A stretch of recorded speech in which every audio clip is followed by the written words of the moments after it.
Hi, this is Carrie Allison, QI Coordinator for the Alabama Department of Public Health, with a refresher video on value and waste.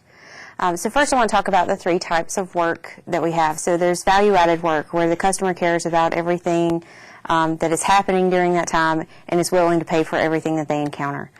There's also required non-value-added work. These are things that we have to do, but the patient or client sees it as something that could be avoided, but we can't necessarily avoid it. These are things like documentation. And then there's pure waste. There are things that we do that do not add value to the work, they consume resources, but really we don't need those steps in the process. So how do you identify these forms of waste? So if you recall from the training, we have 9 forms of waste. And we'll just go through those real quick to refresh you on what those mean. So the first is moving, and that's just any kind of movement of people or things or information. Stopping, so anytime the process stops completely to wait on something else to happen. Searching is when you're looking for anything, information, people, documents, job aids, anything like that.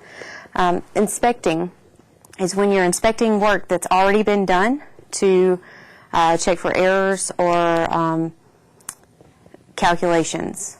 Getting ready is when you're setting up the process, and it may or may not be necessary to get ready for the process. Things gone wrong, so really that's any time something does not go as planned.